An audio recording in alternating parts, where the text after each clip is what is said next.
अस्सलाम वालेकुम जी। अच्छा भाई जी देखो चरखी हैगी ये वाइट ब्लैक ब्लू ऑरेंज ये वेट है ने 100 ग्राम का वेट है जी।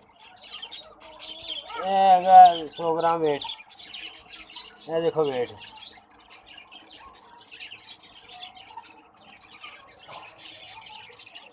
यानी कि वेट चराई लिए बहुत अच्छा वेट है ये।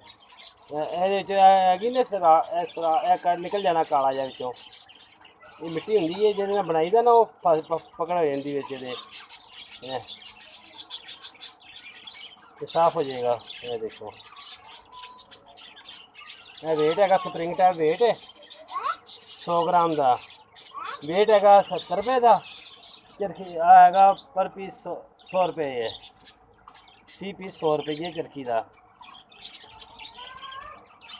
है ने वेट बनाई दे चरखी बनाई दी है।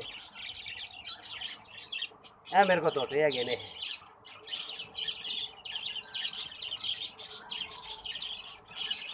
अस्सलाम वालेकुम जी इरफान भाई क्या हाल है। लो इरफान भाई ने टिप्पा चेक कर लो जनाब टिप्पा मैं कर दी ने ठीक है हटाने वाली दूसरियां भी कर दी ने ठीक है रैड तो जोड़ा ना हम इंशाल्लाह वाइट रंग लिया के तो उन्होंने ला देंगे। मौसम खराब हो गया सी उन्होंने डबल हथ लाना ला के तो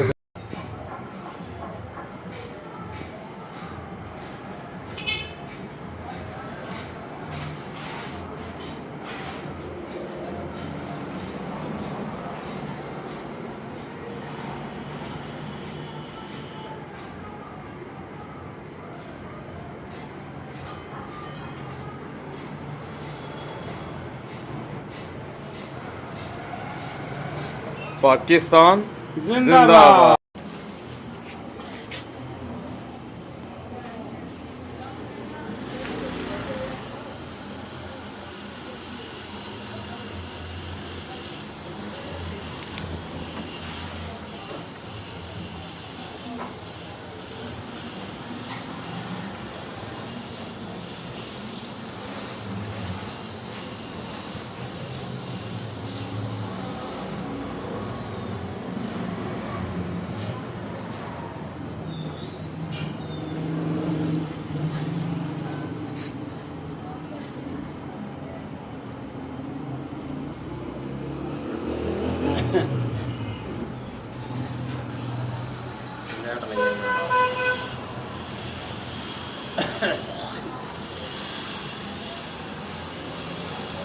बैल ते पानी आवन की खुशी के अड्डे सारे तैयार किए ने मैं और अज दे विच कीते ने अज दे दिन तक।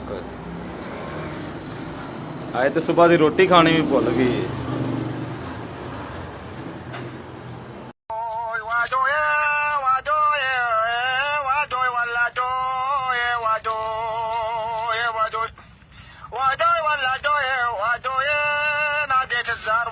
من كل دار ودوي عالبوش ودوي ودوي ودوي ناديت الزار وهوي بمدخل البان ودوي نبغي البيان ودوي ودوي ودوي ولا دوي ودوي ناديت بالزار وهو شيخ الزار ودوي ودوي يا ورار ودوي ودوي ودوي ودوي ولا دوي ودوي سور النديه وهو ودوي ودوي ودوي ناديت مزار ودوي ودوي وما ودوي ودوي ودوي ناديت فاسل ودوي ودوي ناديت سيف شنقر وهو اسكندر وهو يعلبوش وهو ناديت شيخ الحبوش ودوي ودوي